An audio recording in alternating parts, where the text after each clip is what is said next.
Hey, hey there, strangers. How's everybody doing out there this evening? Welcome to the Friday edition of Burn It Down with Kim Brown. This is the place where we set oppression ablaze. We have been a little remiss in our awesome endeavors over the past, let's say, week and a half. I've had some technical issues. I'm still having technical issues. However, onward we soldier, that way onward, so or upward, however, whatever direction, any direction, some progress or some movement is progress, right? Stagnation is what will take you down. So anyway, I hope you guys have had a good week. I appreciate all those that are in attendance, though I do not know who is in here, but whomsoever is in here.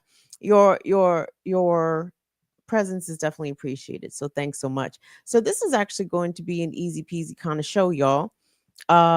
Fortunately, in this here program, no one has passed away. No, fortunately. However, one person did get shot, and now that person is headed to jail. But it is a the kind of story that makes us feel good around these parts. Whoopsie. Because my first story that I'm gonna get into in just a second here is both a cops ain't shit story and a chomo got what they deserve story. Well, at least through the lens of the criminal justice system, right? I mean, there are things the chomos. In this case, this individual didn't get that. But a Baltimore County judge actually came through with what I thought was an appropriate sentence. Let's put it that way. Also, a little later in the show, I guess I'm keeping it local here. And again, guys, I've been off for a week and a half, so I don't know what everyone else has been talking about. I'm sure they're talking about a myriad of things. I'm sure they're talking about Trump, Hegseth, Ukraine, Russia, Gaza, Israel. I'm sure there's a lot of things being discussed. But what's happening around where I am is is fairly interesting within itself.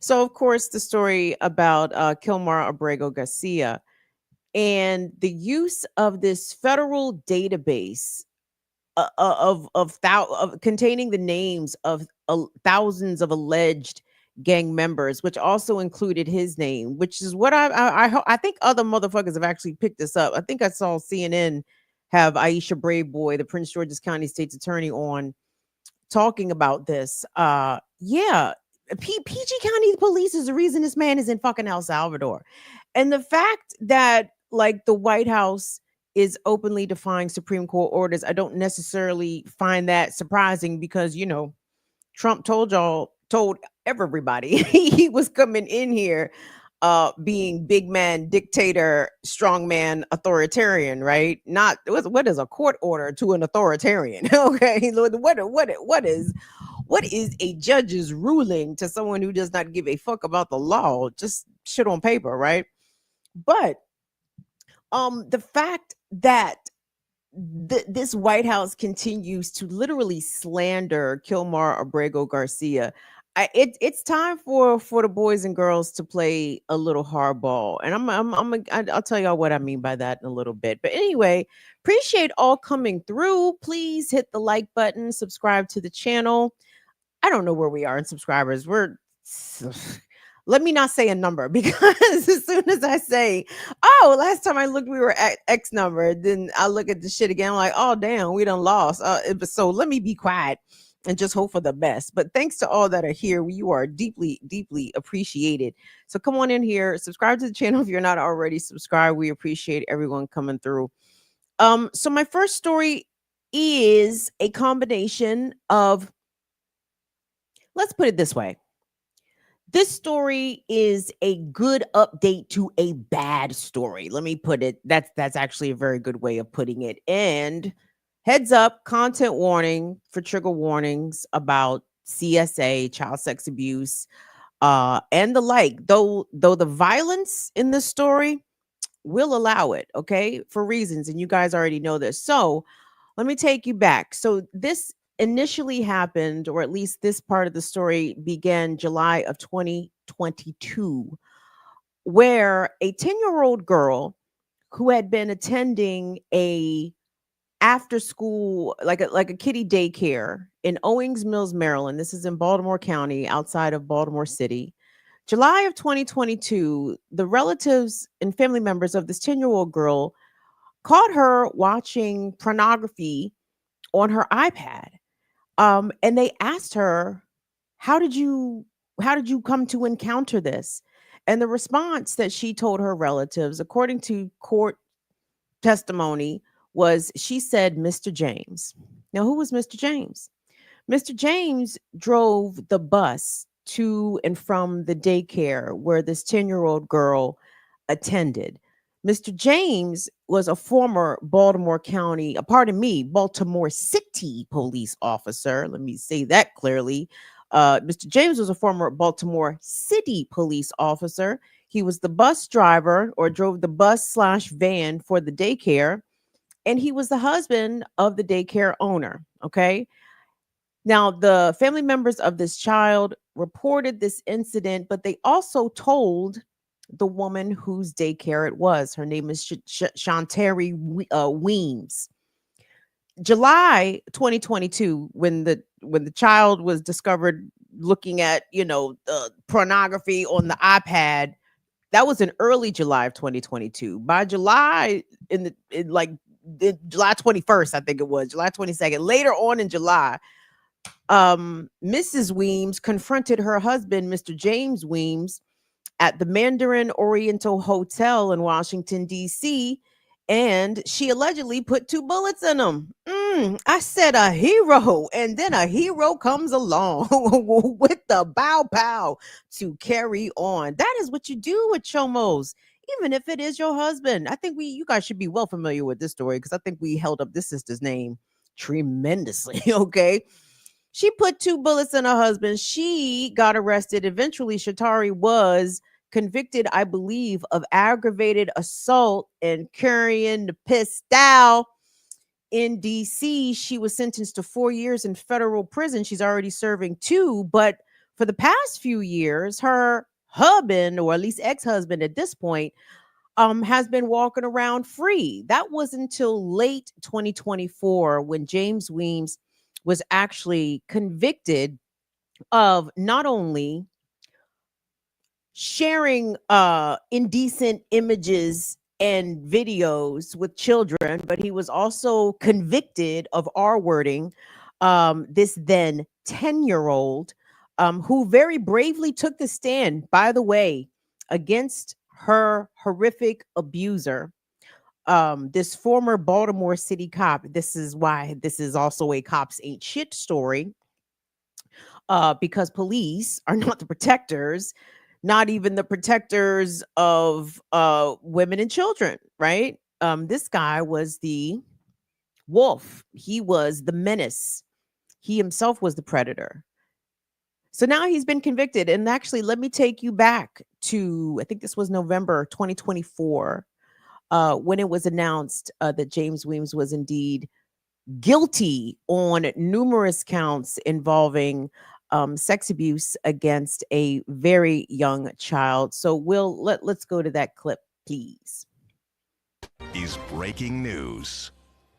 That breaking news at 11 o'clock, guilty on all counts. That is the verdict a jury handed down tonight against a former Baltimore police officer, James Weems, accused of molesting children at his wife's daycare. Welcome to the news at 11, everyone. I'm Rick Ritter. Weems did not appear to show any emotion in the courtroom when he learned his fate tonight, and he is at the Baltimore County Detention Center being held without bond. WJZ investigator Mike Helgert has covered this trial gavel to gavel, is in your corner tonight with what was certainly emotional reaction for the courthouse in Towson. James Weems Jr. was immediately taken into custody. He is now facing 2 possible life sentences.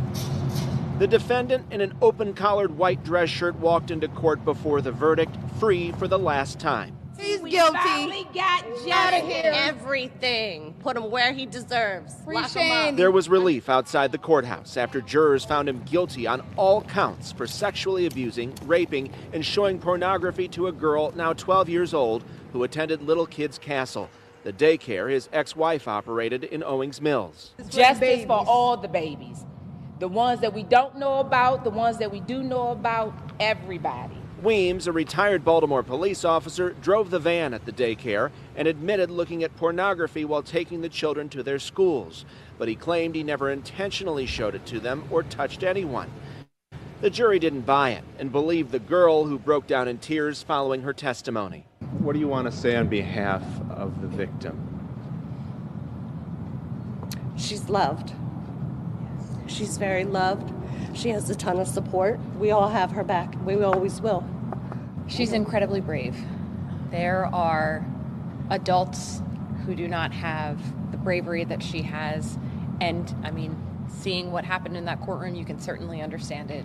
I am absolutely in awe of her strength. Prosecutors have charged Weems with abusing other children and may bring other cases. With a second-degree rape conviction, he can get 15 years mandatory minimum without parole, up to life.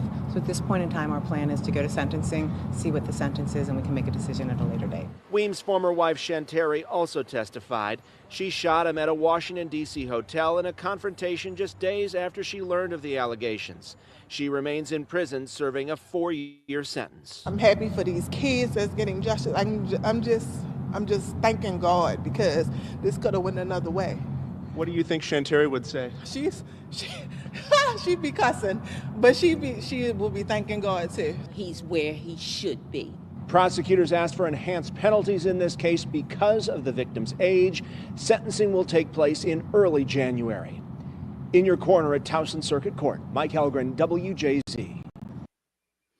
So that was late 2024, and it said that sentencing would take place in January. Sentencing, I'm not certain why it was delayed, but just days ago in April 2025, James Weems learned what his sentence will be. Will, if you could pop up that article for me, because this ex-Baltimore City police officer was sentenced to 15 years to life for all of those charges, for all of the heinous acts that he committed against a 10-year-old. Okay. James Weems is 59 years old. He must serve 15 years before he will be considered eligible for parole. And I don't think that even in 15 years, he will be made eligible for parole. I hope they keep him behind the wall forever. However, inshallah, God willing, maybe he won't do such a long time behind bars. You know what I'm saying? Like, shit. Let one of the TikTok creators I follow, they love to give the updates of when the chomos meet the untimely end at the hands of a prison justice dispenser. And I can only hope such things here for James Weems. And we want to send, number one, you could take it down. Well, thank you so much. Like, life in prison. Hold on. Let me say this really quick, because the reason why this is a good outcome to a terrible story, the obvious awfulness of the story is clear, but this is a good outcome because usually when we see police get charged with shit, I understand he was former police. According to some reporting, I think he joined the Baltimore Police Department in 1996. And then he had a medical discharge or medical retirement, maybe about 10 years later. So he was a police about 10 years. But once you police, you always the motherfucking police as far as I'm concerned, right? And usually the criminal justice system is lenient with cops. It's lenient with cops. Current cops, retired cops, whatever the fuck cops. If they get charged at all with anything, right? Because of their position as law enforcement law enforcement is given a societal deference that they absolutely do not deserve. You know, the rates of domestic violence and intimate partner violence within the homes of police officers and federal officers is usually statistically higher than that of other professions, right? And the rates of child sex abusers amongst the ranks of police is also fairly significant. And if this man at 50 something years old, first of all, y'all, let me tell you, this guy's a dirty fucking dog. They said that he would be looking at the the the the child sex abuse materials on his phone, going to the elementary school to pick up the kids. You fucking dirty bastard. You nasty ass rodent. Trying to get, and this was according to the reporting I read. I can't remember. I think it was either the Banner or the Sun, or it was both. But that is what prosecutors allege anyway, that he would be watching this stuff on his phone on his way to get the kids to get himself revved up. And the type of videos that he was watching were in the age range of he himself as the predator abuser and that of his actual in real life victim. This is the kind of stuff that he was watching as he was going to pick up these children, all unbeknownst to his wife. But let me tell you why Shatari Weems is a fucking hero. A hero, y'all. She gets out December 2025, apparently. I hope she gets out after doing most of her time. This lady shouldn't have been to jail in the first place, okay? This is why I tell you guys about the way that Black women not only are not allowed, or rather will be punished if they engage in some sort of self-defense, but seemingly, even if they engage in defense of other Black girls or Black women, you will be punished. And sure, some would say you can't go around shooting chomos. I disagree. I'm sorry. I disagree with that. I disagree with that entirely. And let me tell you why this lady is such a fucking G. I don't think she called the police to when she heard about the allegations. You know what? I'm not even actually clear about that. But I do not think that she made the police aware after she was made aware of the allegations. I think she packed a pistol and told her husband she had a surprise for him down in DC at the Mandarin Oriental Hotel. He should come meet her with his satin drawers on and make him think he was going to be in for a fun time. And then she confronted him like, did you do XYZ? And being married to the man, you know, she know him, right? Even if he sat there and told a lie, she knew he was lying, right? She shot him twice. I said, wow, a soldier. And you can tell, by the way, the fact that this lady got 4 years in jail, I appreciate that from the DC prosecutors, because it's very clear they did not want to prosecute her for doing what she did, because they probably knew if they had charged her with attempted murder, there's no way a jury was going to convict her. For why? She did the right thing. And I'm hoping our brothers behind the wall will also do the right thing once they encounter former officer Weems behind there, because at age 59 and him having been a cop for a decade, I don't believe that this young child was his first victim. As you heard the package indicate that there are indeed other victims. I think I've heard that also possibly people or children that were also at the daycare when he was operating as the van driver. But we should look we should look at what he was doing when he was a Baltimore City cop between the years of 96 and 05. Because the way that sexual predators and abusers operate, you know, they can never have just one. Okay? And I don't think most of them don't usually wait until middle age before they start acting upon these urges. I'd even be willing to venture there may be now young women, but people in his family who were once girls who may have also been victimized by this man. And I am very, I gotta say, a little impressed with the sentencing handed down by this Baltimore County Circuit Judge. His name escapes me at the moment. I think it was Michael F. Judge Michael F. Fratellary.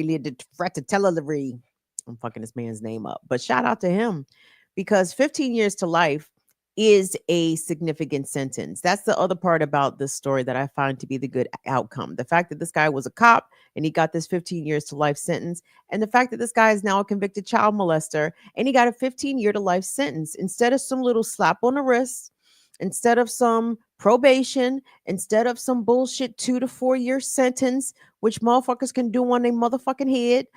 Okay. Like 15 years before he can even be considered for parole. That means you got to do that whole 15 as an almost 60-year-old. I love that. Love it for him. Love it for him. You know, I'm not mean I say too much, but I know a couple folks that's behind the wall of Jessup, you know, and I let me not encourage them to do any chicanery because I would actually like for them to come out. But hey, some of y'all of Jessup ain't coming out, so you know, you might as well handle business because unfortunately, what happens on the inside when it comes to dealing with child sex abusers, people that commit R word, grape, whatever we're calling it these days, they do get dealt with. But I've said this before, I'm gonna say it again. I wish on the outside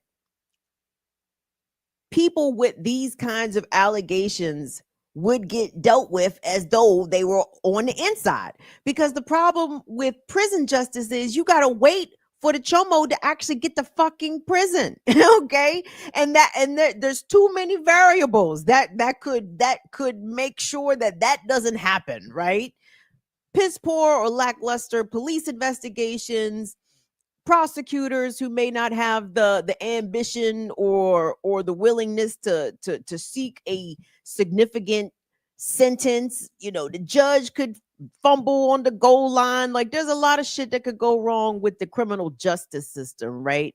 But that is what the prison justice system relies upon in order to deal with these child molesters and these rapers in the way that they actually deserve. But I want to see that energy taken from the out from the inside and put on the outside. I want to see that. I want to see that on the outside. You feel me?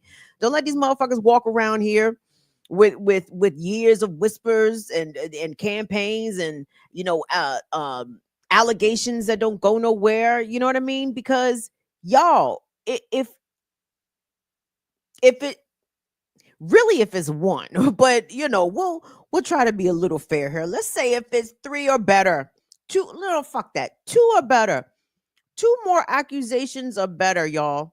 Because if it's north of 2, if it's more than 2 separate persons making allegations about an individual, you got to give it some credence. Because everybody ain't lying. Okay, you might could find one convincing liar, but if it's 5 people saying it, 10 people, if it's known in the community, in the church, among the youth sports league, if it's sort of just spoken about in hushed tones, or some people won't allow their children and they don't want to say why to go with certain people, you kind of got to give that some weight. And then we got to assemble this squad. Who are the chomo purgers? How do we locate them? How do we recruit them? What kind of training or requisites should they have? Because I think the chomo purgers on the outside, we kind of need something like that, guys, because we can't have these motherfuckers running around here, oh, motherfucker, willy-nilly. Can't we Franny French? No, we can't. No, we can't. They are menaces to the community, actual true menaces. And just because Mr. James is a mother. Oh, he used to be the police, and oh, that's Miss So and So's husband. Yeah, he picks up the kid. Don't assume these people are good people, you guys. Especially to my parents, you cannot just be leaving your children or just thinking because somebody held a certain position or holds a certain position or are married to somebody in a certain position that somehow that this makes them not dangerous to your kid. Motherfuckers is weird out here, y'all. Weird, gross, nasty, and unremorseful. Another reason why James Weems got 15 years to life. The judge said, motherfucker, you ain't even showing no remorse. He didn't even admit to the shit. He didn't even admit it in court. He went to jail denying that he had done anything wrong. And by the way, you guys, the child that ended up testifying against him, the victim, the survivor in this case, who was 10. She was 12 when she took the stand, and she held her teddy bear on the stand with her as she confronted her accuser in court. I salute a boss queen. I salute, I stand, I fucking stand a strength queen. I mean, the fortitude of girls and women. People really do not have a great understanding of how strong girls and women really are and the shit that they endure and at what ages they endure these things. And they still stand strong and persevere and stand up for themselves because they realize that they have to. They have to. So, as much as I loathe to give the criminal justice system much credit for really anything, but goddamn, seemingly everybody did their job well, except for the fact that Shatari is in jail. And by the way, no, let me hold on. Let me wheel back a little bit some of that praise because it was only after Shatari shot her husband James were charges brought. Okay, there we go. Now the chronology comes back to me just a bit. I do believe police were aware, though I'm not certain that Shatari herself is the one who reported the allegations to police. I think the family members of the survivor went to police, and after Shatari shot her husband, then Baltimore County Police decided to bring charges. And my only I was gonna say my only critique of Shatari would be her aim. But actually, I'm kind of glad it might have been a little off because like I said, sis is getting out in December of 2025. So I will, and I think I've said this before and I've not followed through on this. I'm saying it aloud again to try to hold myself accountable. I would like to follow up and figure out the ways in which we can help support her when she comes out. Because this lady's a hero. I mean, someone who all heads should bow as Shatari comes out, and we salute a queen who understood the assignment. And even though the deed went incomplete, we understood what came behind that payao and we support it. So salute to Shatari. Thank you so much. Let me take a tiny quick break. No, and it is going to be super tiny, super tiny. Thanks so much to all that are here. I hope you guys are enjoying your spring. I have begun a little garden because I would like to see if I can produce food. And I have my seedlings in containers. And I think I'm going to try to scoop some pots. And we're going to transfer the seedlings into pots. Oh, what veggies you say, Kim? My okra is doing outstanding. My tomatoes are looking nice. Some of them herbs are starting to pop up, like the cilantro. What else is popping up? Maybe some parsley pop up. I had a little onion come true. I'm trying to grow marigold and lavender as some companion planting. That lavender's laughing at me. Lavender's like, oh, you thought you was gonna grow some lavender, bitch? Mm-mm. I've only got 2 marigolds giving me a little. So I'm working on it, y'all. I'm not sure if I have a green thumb. And of course, if we're growing veggies, we might as well actually grow the real veggies, right? So I'm gonna see if I can work on that too. We got to get self-sufficient, self-dependent. To teach to each is what rap intended, but society wants to invade. So do not walk this path that they laid, cause it's self-destruction. You're headed for self-destruction. Yeah. Try to get as self-sufficient as you can. If we can get some, if I can grow some potatoes and some tomatoes and some and a quality sativa, so you're not gonna be able to tell me shit. Because I already know how to make wine. So I already know how to make some alcohol. But if I can grow food and herbs, I mean smoke cannabis, oh yeah. Oh yeah. I'll be a bad bitch. So anyway, thanks so much to everybody that's in here joining us today. Is that Chichimacha? Do I see you in here? I thought about Chichimacha and all of our folks down in Louisiana, New Orleans, with the heavy rain and the flood. Jeez, Louise. Climate change makes spring rough times in the United States. Like, the fact that these punk motherfuckers, like, like in everybody's face, oh, climate change is no big deal. Is it really no big deal with massive outbreaks of tornadoes and just insanity? Well, some dipshit actually set the wildfire in New Jersey. Didn't I tell y'all? I told you about the whites setting the goddamn wildfires. Not all the wildfires is climate change. They are fueled, they are made ferocious and enormous by the conditions that climate change creates. But it's some lunched out crackers out here starting fucking forest fires, and someone should please stop them.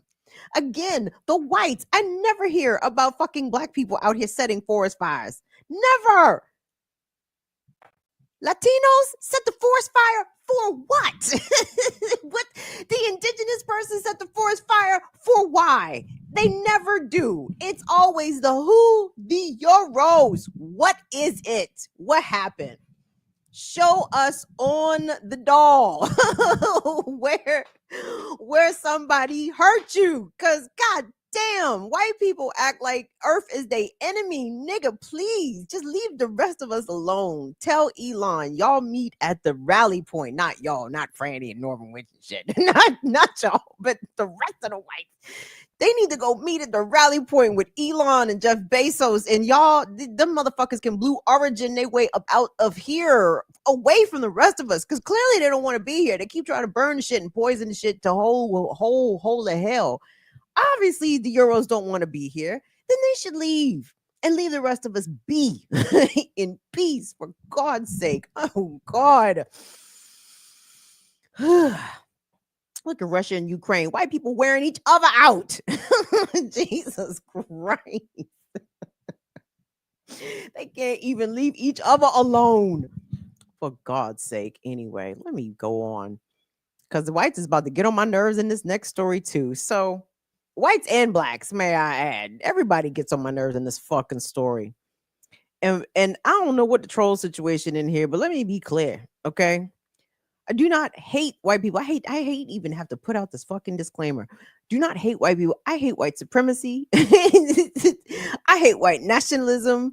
I hate white racist violence. I hate all of those things. Do I hate white folks? No. But do I hate the shit that white folks do? Oh yes. Oh yes. And it's a long list. And if you want me to enumerate it, you don't have to do anything but go back and read the history of the Americas post-colonization, okay? And it'll give you a trillion reasons. And that's just here. But anyway, let me move along. What's everybody? Welcome. It's Burning Down with Kim Brown. Try to do this every Tuesday and Friday, 7 p.m. on the East Coast. Do me a favor, like the video, subscribe to the channel. Support us, patreon.com/BIDWKB, or the cash platforms at BIDWKB, please and thank you. So the issue with Trump committing these clearly illegal deportations of folks who are either here legally with work visas, asylum, protected status, student visas, etc. Trump is just not giving a fuck, obviously, and shipping off people that he has no business shipping off. And in part, some of the information that federal agencies are using to justify apprehending legal migrants in some cases, detaining them and deporting them without hearings, without court procedures, etc. Some of the reasons that are being given are these folks' names, the migrants' names that have appeared in crime databases. So here in the DC area, and I think this database, I'm not sure if it was exclusively used in the DC area, which kind of seems a little silly if it was, but maybe it was. I don't fucking know. We're going to look at the package, and the package is going to give us a little bit of clarity. But here's the long and the short of it. Kilmar Abrego Garcia, who is the El Salvadorian national, who was a Maryland resident, who got snatched off of fucking Baltimore Avenue, Route 1 in right there on the line between Beltsville and College Park, Maryland. Like, this guy is by and large a neighbor of mine, a resident of Prince George's County, where I also live. And the fact that ICE snatched him off of the street for no fucking reason, but for the fact that he is El Salvadorian, right? Like that's it. That was the reason. And has not only refused to return him, but continued to slander and defame him, which is a major issue that I have. And I'm going to talk about that here in a bit. But my most giant gripe is the fact that it was Prince George's County Police, because of police racial profiling and how racial profiling is an accepted part of law enforcement practices in this country, right? You don't have to be doing anything. You don't have to be actually actively in the process of committing a crime or having come from committed a crime. If you are not white, if you are Black, Latino, Indigenous, moreover than no, and let's say you're wearing a certain colored t-shirt, or you're wearing a certain hat with a team logo, professional sports team logo, or you have tattoos, the police are going to assume that you are a gang member based off that alone, okay? Which is racial profiling, because I fucking promise you, they do not do that shit to white boys, okay? They do not racially profile white men in the same way by making broad, baseless assumptions because of either their choice of athletic gear or tattoos that they are somehow associated with gang activity, right? White men are not treated in the same way, the way that Latinos and Black folks are. So, having committed no crime, Kilmar Abrego Garcia had his name placed in this database. And it is based off that alone that the Trump administration is using to double, triple, and quadruple down on the fact that this man, according to them, is a member of a gang, which he is not. Which he isn't. But because he was Hispanic and wearing a Chicago Bulls hat, fuck ass PG County cops took his picture, took his name, and put him in the database. So I want to run this package for y'all because I'm glad Channel 4 did this.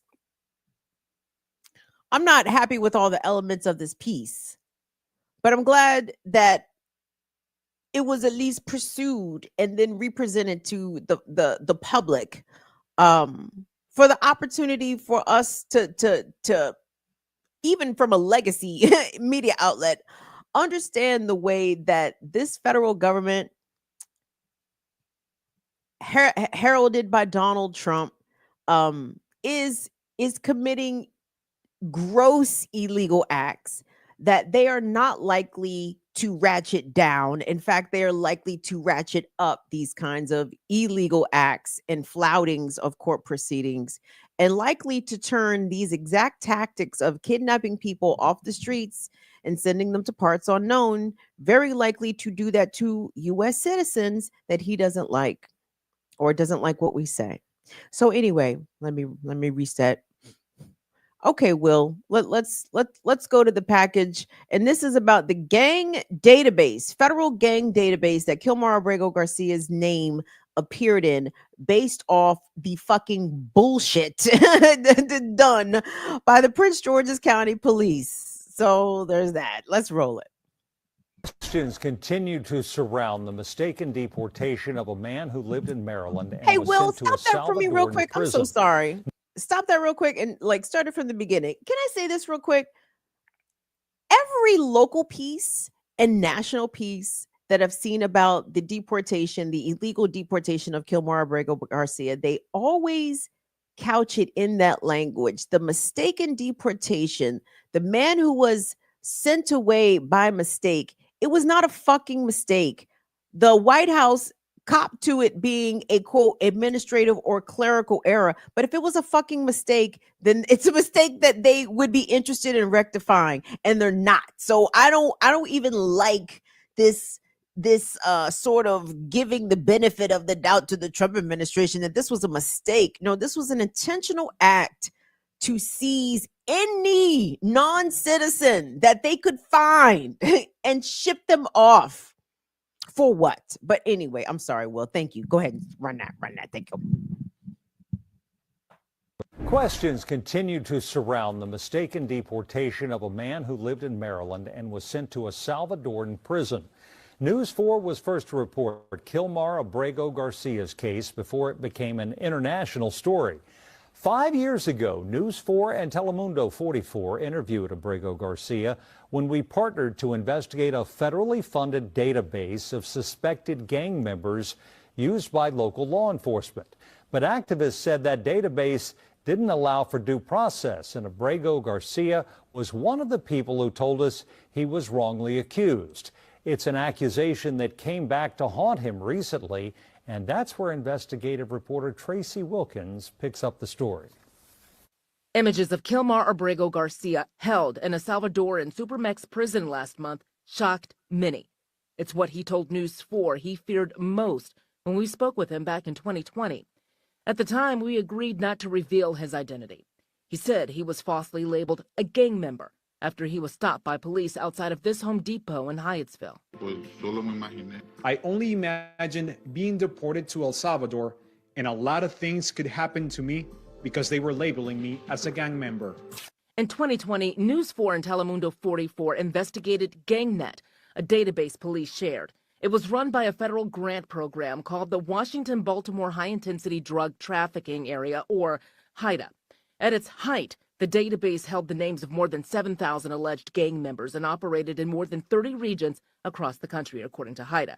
Former director Tom Carr acknowledged that those who had their names placed in the database may not have known. We don't tell people when they're under investigation. That would be counterproductive.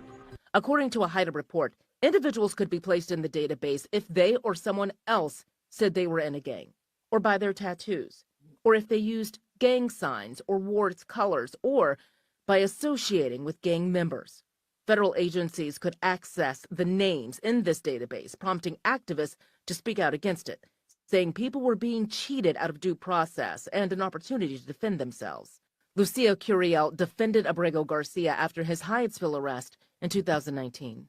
That this whole process is a way to get around the protections of the criminal justice system, at least with regards to undocumented immigrants. In 2020, Carr said the database was an investigative tool and its data was not enough to obtain a warrant, convict, or deport anyone. I asked if it was possible for innocent people to be placed in the database. It could happen. The likelihood is greatly diminished by the fact that we're checking the database itself to make sure these individuals do meet the criteria. But we spoke with a former Prince George's County police officer who worked in the county's gang unit. The officer asked we not reveal his identity for fear of retaliation. He said officers had a quota for adding new names to the database, something the department denied. People were just doing that for a stat because that's how we were evaluated in the gang unit. But then when you look at it or you look at the totality of the picture, he wasn't. He was just maybe in the wrong spot at the wrong time. A month after our report aired in December of 2020, the Virginia Police Task Force that included Prince William, Fairfax, and Arlington counties announced it would no longer cooperate with GangNet. Then last year, the Chicago Justice Project, a nonprofit that seeks transparency in justice systems, filed a civil suit against the Prince George's County Police Department, citing our investigation. It accused the department of failing to provide records detailing what it had provided to GangNet. Jeff Beeson, the new executive director for HIDTA, tells News 4 that GangNet was decommissioned at the end of January due to, quote, decreased usage and costs. He said the information in it has been purged. We asked ICE in Maryland if it was still using GangNet's data to make arrests. ICE did not directly answer that question, but said ICE is leveraging AI-driven data analytics, intelligence sharing, and biometric tracking to ensure high-priority criminal aliens are swiftly identified and removed. Still, Garcia's attorney believes his deportation is connected to being labeled a gang member, an accusation the White House and the Department of Homeland Security have repeated in defending his removal from Maryland. He will never live in the United States of America again. Abrego Garcia declared his innocence back then and continues to today from a Salvadoran prison. I have no criminal record in my country or in the United States. The Prince George's County Police Department confirms the case brought against them by the Chicago Justice Project is closed and that a settlement was reached. HIDTA's new director tells me he can't speak to the effectiveness of GangNet when it was in use, but he stands by the agency's mission to disrupt drug trafficking. He said information sharing was an important component of that work. I'm Tracy Wilkins, News 4 I-Team. Well, there's a lot there to get into. First of all, for the federal government, whoopsie, there we go. There's a lot there to get into. First of all, for the federal government to claim that GangNet was decommissioned and the information purged, we know that that is an obvious lie. Kilmar Abrego Garcia was kidnapped off the streets of PG County in March of this year, 2025. So clearly the information was still accessible because that is what that little strumpet, who happens to also be the White House press secretary. And I'm so sorry to refer to this lady in derogatory names. There's more derogatory names to come. We're just starting off with strumpet. But this little strumpet who stands up there at the podium from the press room and declares that Kilmar Abrego Garcia is this gang member. It's based off this information that was put into this GangNet database. How did his name get in there? Well, he had someone who was an informant for the Prince George's County cops just tell the cop that he was a gang member based off whatever the fuck, right? Not because this young man had been arrested for doing anything criminal. He does not have a criminal record. I know that there was a protective order that his wife had filed against him, I want to say 5 years ago, that had been presented, but it was I think it was a summons, and he was not arrested, nor was he convicted of domestic violence. She says that they had a rough patch in their marriage. Her getting the protective order, she says, was in response to her having been in a previous physically abusive relationship, and she got this protective order against Kilmar as a preemptive step. But she said they worked through their problems, and she's standing on the steps of the federal courthouse demanding her husband be brought home from El Salvador. So whatever they had going on, they got past it, okay? I wanted to bring that up since the White House seemingly brings that up. And again, it is not a criminal conviction, right? And I also find it, hold on, let me back up before I get too far ahead of myself. Another interesting facet has to do with the quota system that the Prince George's County cop whose voice we heard in this package said that the cops have a quota system to put names in the database. So if cops are being driven by a numbers game, doesn't that mean, or there is a likelihood that innocent people's names will find their way in that database? If Officer Johnson has to put 12 names in the database, 50 names in the database a week, whatever the number was, regardless of it, if he's encountering any actual gang members, he's going to use likely the most flimsiest of evidence or assumptions to just submit someone's name in there. And again, I don't know what the criteria are. I think the one of the bosses outlined some of the criteria having to do with, do you associate with gang members? And again, that's such a vague, I hate the fact that that's even a metric. It's like people associate with their family members, people associate with their neighbors, people associate with their classmates, their teammates. If some folks are in gangs and they happen to be the boy that they play with who lives 2 houses down, they don't look at each other as, oh, they know he's in the gang, but him being in the gang isn't consequential because that's his homeboy. He grew up with him. He knows him. That's not how he thinks of him. It's so Anglo. It's so goddamn, it's the way Europeans like it. Anyway, the quota system for the gang, adding the gang net, the fact that they're lying and saying that gang net is decommissioned and the information has been purged. What was the other part about that jumped out? Also, the fact that Kilmar Abrego Garcia has been saying now for 5 or 6 years that he is not a gang member, and trying to actively get his name off of this database. That sounds and rings of a person who is desperately trying to assert and prove their innocence. And obviously, at some point, an immigration court sided with him. He had been granted legal protection to remain in the country. There is nothing illegal about him being here. And yet, the Trump White House continues to repeat outright and utter lies about this man, about his status, about his criminal activity, of which they have provided no proof that there was any criminal activity. And I want to say this, and I want to send love and solidarity to Kilmar's wife, Jennifer, to their family, to their 3 young children.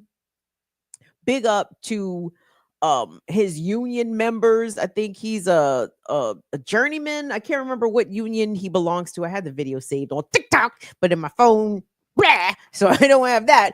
But he's a union member. His union siblings are standing up for him. The whole community is rallying around him and trying to get him released. I will even give a tepid tip of the hat to Senator Chris Van Hollen. At least he went down there and put eyes on the man. Oh, okay, Van Hollen, that was solid. All right, I'll take it. But at what point is somebody going to start suing people for lying about this dude? I am so furious, and I do not think that the White House is immune from civil lawsuits. I'm not sure if you can. You might be able to civilly sue the president. Maybe not. Maybe you can't civilly sue the president while he's sitting.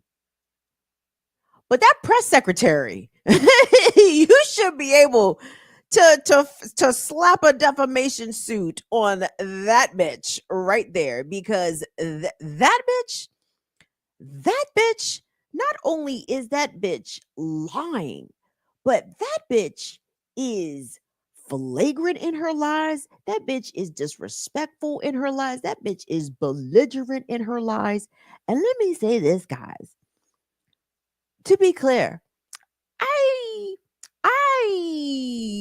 would not enact any harm against this lady. I will say this. Having attended PWIs, predominantly white institutions, from, let's say, K through college, okay, kindergarten through college. I went to predominantly white schools, and I had plenty of white friends white girlfriends that I liked quite a bit. Okay. There's so many cool white women out there.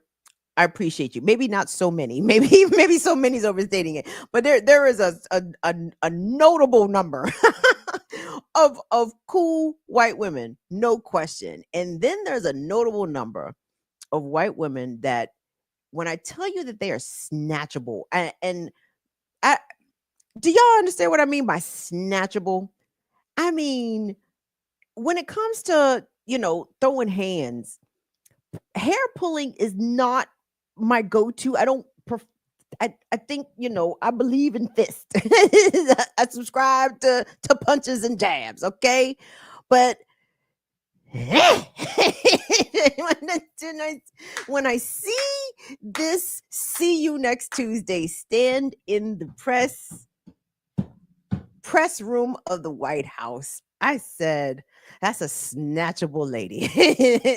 She looks so snatchable.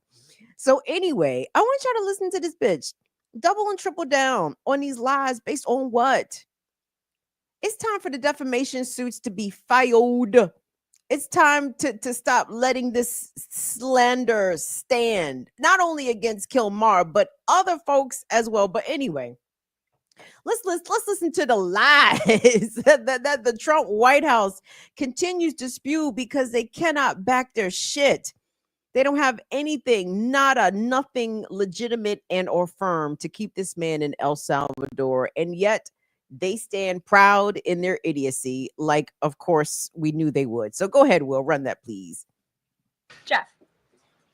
Just changing subjects for 1 second. The administration has expressed a complete confidence in how all the deportation flights to El Salvador were conducted. But now that the administration has conceded that there was an error of one Salvadoran national, will there be any reviews conducted? And does the president express any thoughts on the one error that was disclosed in court last night? Well, first of all, the error that you are referring to was a clerical error. It was an administrative error. The administration maintains the position that this individual who was deported to El Salvador and will not be returning to our country was a member of the brutal and vicious MS-13 gang.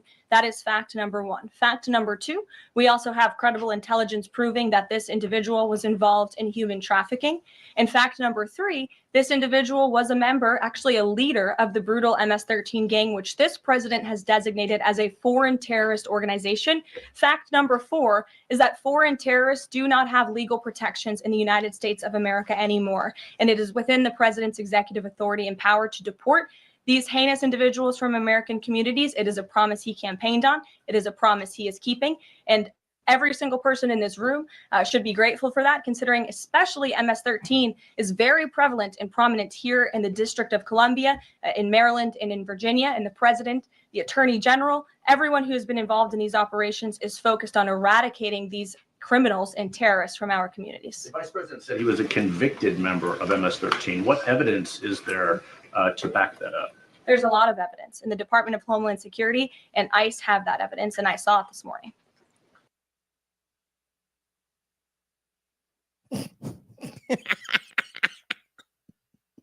Can somebody sue that bitch tomorrow? Do you understand? She stood from the podium of one of the most powerful offices in the world and listed out as facts that this man is a convicted member of a gang, that he is not, and she stated it as a fact. As a fact. She even said he was a leader. Honey, you can't even prove he was a member. Where are we getting leader? And part of the reason why these motherfuckers feel so comfortable to sit up there very comfortably and lie is because their asses are not getting served with goddamn defamation and slanderous lawsuits. This is causing irreparable harm to Kilmar Abrego Garcia's reputation. I don't give a fuck what the Trump administration thought. He absolutely has one. He's a member of the union of niggas that build shit. Now, don't ask me what the name of the actual union is because I can't remember. I did not write it down, but it's easily verifiable. If you want to know it, go find it. It's there. Okay? And they have spoken up for him. They have demanded his return. He is 29 years old. He is a father of 3. He has a family here. For them to continuously vilify him in this way as a gang member with no proof is doing permanent damage to his name and his reputation in his community. That should be punished with the settlement, with the judgment. They should be slapped with lawsuits to prevent them from continually spreading false information that they are unable to substantively verify and or prove. They have no proof. Where is the proof? In the state of Maryland, every single court case, criminal and civil, is searchable. Courts.state.md.us or some shit like that. Trust me, I run I run searches on niggas all of the time. Okay, you can run them, run his name, find him. Where is the conviction? Ain't no conviction. His name is in a database because some dickhead cop saw him at the fucking Home Depot up Hyattsville, which, by the way, can I say, y'all, been to that Home Depot lots of times. Not unusual to see small groups of men waiting at the top of the parking lot looking for work. So when I hear about this man's case, Kilmar Abrego Garcia, and I hear that he got picked up and profiled at the Home Depot in Hyattsville, y'all, that hits close to home. They snatch him off fucking Route 1. You understand? Route 1 in the Beltway. Like, this is too much. And the fact that the Trump administration says that they made a mistake, refused to do anything about it, and then slander him at every opportunity, it must come to a cease. And I'm telling you, I've seen this lots of times, especially in this region. I can't speak to other places, but in this area, there have been a number of cases in which there have been undocumented migrants accused of crimes. Local reporters, even I think a couple turned into some national stories, will take unverified information and run with it. The allegations will end up being untrue and nothing happens, right? But you have to sue. You have to sue. Like, you have to sue. America is a litigious country. The only way motherfuckers understand is when they get handed court judgments.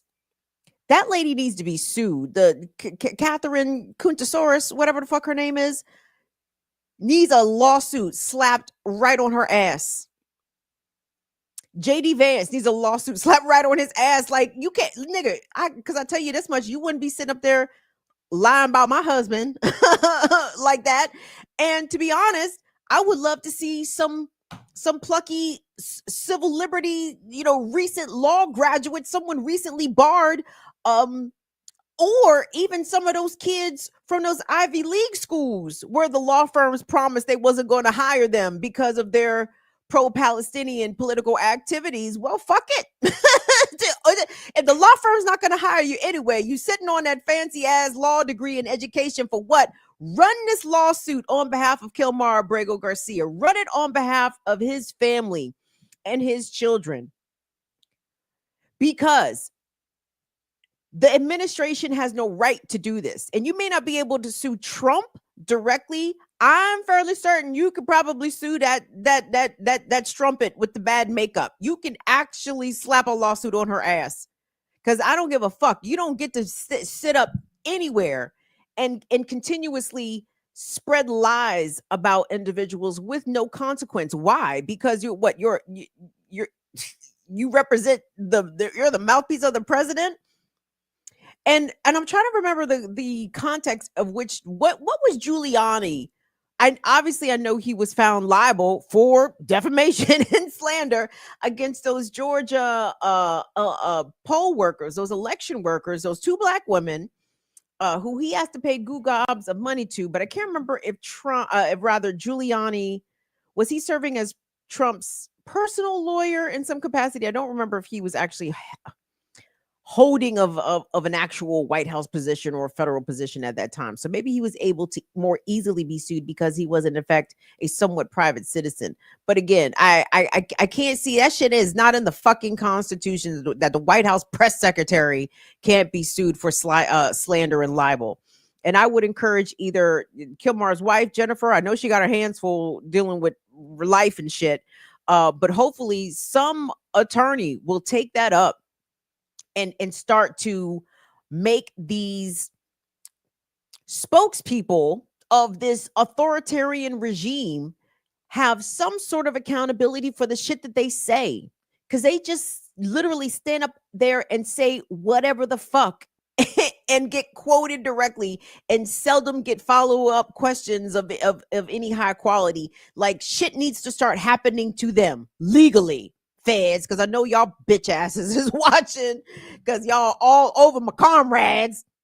And let me send much love. Can I say, just sidebar, Musa, if you didn't get a chance to watch the Remix Morning Show, the Thursday show, Ricky Ryan, Kamal, myself, Musa came on and talked about how they got hemmed up in the airport coming back from Cuba. And I said, Musa is my hero, because Musa is that nigga, because first of all, the tongue discipline. My friend, how do you want? I'm trying to think the ways in which I would have gotten smart with all, and it would have ended so bad. It would have not been good for me in any way, shape, or form. But I commend you, Moose. I don't even know if Moose is watching, but maybe they'll see it later. Moose, salute for your tongue discipline. The way we would have been asking them niggas like, hey, CPP, Border Patrol, y'all familiar with the Nuremberg defense, right? Oh, you was just following orders. Okay, we got you. Okay, you do know what role the Gestapo and the SS, you do know what they did, right? Okay, got it. See, these are the questions I would have been asking. That's why they would have shipped my ass to fucking Guantanamo. I'd have been a CCOT down in fucking El Salvador for getting smart with them niggas. But so shout out to Musa, but let Musa's experience again serve as a lesson for us all. If Musa does more than talk shit, I sit here and talk shit. Musa actually does activism and organizing. But point being, regardless of if you are visible, vocal, have put your name on the record in some way, you've signed a petition, you've liked a post, you retweeted some shit in support of Palestine, against genocide, against cop violence in America, against racism, against all kinds of shit, right? They got us on list. It's probably not called GangNet. It's probably called dissidents and other threats. But assume your name is on the shit, okay? And you have to remember some basic things. Please, gang, if you have the biometrics on your cellular phone, on your devices, kindly take that shit off. Take off that fucking fingerprint. Take off that goddamn facial ID recognition. Take that shit off. Make the shit a password. And you do not have to comply with federal agents if they take your devices and they ask you what's the password. You tell them niggas, nigga, I'm not the G12 here, my nigga. I'm not the GS11 out this bitch. Picture me helping you with your investigation. In what world? That is be a negatory, Ghost Rider. You do not have to provide shit for them. Don't provide your password. Don't provide any fucking thing. Now, here's the kicker. You cannot lie to federal agents. Please be aware of that. Okay? Like, don't, as much as you may be tempted to get smart, you know, Kim, but you cannot lie to them niggas, okay? Even if you're being flipped, can't lie to them. What you can do is invoke your Fifth Amendment rights to remain silent and choose not to answer questions. And you could tell them straight up that I'd be happy to answer questions in the presence of an attorney, but I cannot answer any questions right now. I'm invoking my Fifth Amendment rights. And to be honest, they should not have, which I'm sure Musa did. I'm sure Musa invoked their Fifth Amendment rights because Musa ain't no dummy out here. But as Kamau informed us, and I encourage you again to go back and look at the Remix Morning Show Thursdays on Black Liberation Media, Kamau informed us that you only have limited constitutional protections in a border crossing, which the airport is consistent with being a border crossing as it pertains to international flights, right? So we just got to be smart out here. Why? Because the feds is watching. Now, who they not watching? They not watching the Oath Keepers. They are not watching the Proud Boys. They are not watching none of the niggas that got let out of jail on January 6th. I mean, rather for the January 6th insurrection. They're not watching none of them niggas. They're watching Black Liberation Media. They're watching Black Alliance for Peace. They're watching whatever the fuck Moose is doing. And I wish that the police would actually mind some fucking police business. I wish y'all would go and watch the goddamn child molesters. I wish y'all would go watch the wife beaters. But the rub for the police doing that, if the police were to actually go watch the child molesters or the wife beaters, what chat? They would probably be watching themselves. That is 100% correct, gang. I love it that y'all are so smart and brilliant and on top of all the things. Northern Witch, I see you in here. Yes, thank you, Dee. Shout out to Rose Alba. Shout out to Alicia. Thank you guys so much for being in here. Yeah, so we got to move smart.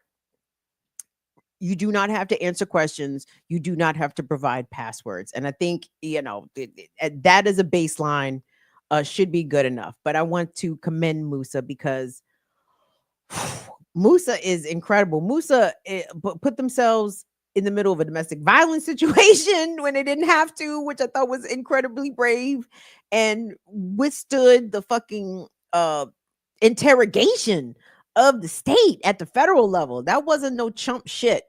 And I'm glad that you came out of it unscathed, though shook up. I'm shook up for you, baby. I'm shook up for you.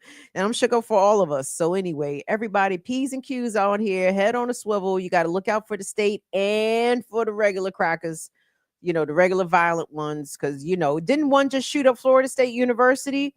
Oh, isn't it amazing how that cracker, they managed to simply injure that cracker. Isn't that amazing? But Victor Perez, the young man with cerebral palsy and autism, got 9 bullets, and rest in power to his memory, because he did pass away after being brutally murdered by police in Idaho. But Phoenix in Florida, whose stepmom was the deputy sheriff, killed 2 people on Florida State's campus, and they just injured him. Wow, it's funny how that works. Amazing how that works. So anyway, Will is on vacation next week, gang. So we are going to do what we can over here. So keep your notifications on. I'm sure YouTube has punished us tremendously for not doing a week and a half worth of shows, but fuck them. Will, did we have anything we need to acknowledge before we bid adieu? I was just about to jump in. Yes, shout out to first of all, shout out to everybody in the chat. We appreciate, we love y'all. Fire Fam holding it down, because it's, of course, there's some trolls in there, but what are they saying? What did the trolls say? What did they say? They know the case up inside and out. He is an MS-13 member, convicted of this and convicted of that. It's like, oh yeah, well, send the link, dipshits. Where's the fucking link? Show me in courts.state.md.us where this man has been convicted of fuck all. I feel bad for y'all though, but fuck them. They'll figure it out. But anyway, any other acknowledgements? Other than that, we do want to show love and peace to Infinite Content. Kim, your boy is down bad a little. That is down a little bad. That said, peace, Fire Fam. We love. Oh, Infinite, and we love got you. Your back, Infinite Content. Thank you for your super chat. Thank you, Infinite. Appreciate you, man. Get love, Infinite sunshine. I'm sending you light, my nigga. We need some of that Leo warmth. Yep. Yeah. So, other than that, just the same beautiful family that we got. Beautiful. Thank you, guys. Fire Fam. Yep. And yep, that's it. Thank y'all for hit that like button. We had 80 people in the chat. Of course, including those trolls, which I was seeing y'all slaying them. I see, I respect it. Thank you Just to our showing. wonderful mods for bouncing the Triznos when you get a chance. And trolls, I mean, y'all don't be about it, just like your mans. And I'm sorry, that lady is a cunt, and y'all know it. Okay, that's not like that. The white men would even call her a cunt. Will it? Doesn't she? That's big cunty energy, is it not? Yeah, I'll let you lead on that one, but yes, I co-sign that. Yes, and I didn't even click on the video. I just seen the hand gestures and all of it, and the way she was just sitting forward. I was like, you know what? She might have a problem. See, She we may definitely have got to a problem. send Fran French in there deep cover. We gotta make Franny all. We gotta put Franny in what do respectable white women wear? Franny and Taylor. What to do? We gotta get you in some Saks Fifth Avenue. What we gonna put? We gotta send Franny in there deep cover, and Franny gotta go. Yeah, do it like an X-Men. Like one of the early X-Men, we just gonna send her in there with a like, don't even like, keep her on the planet, but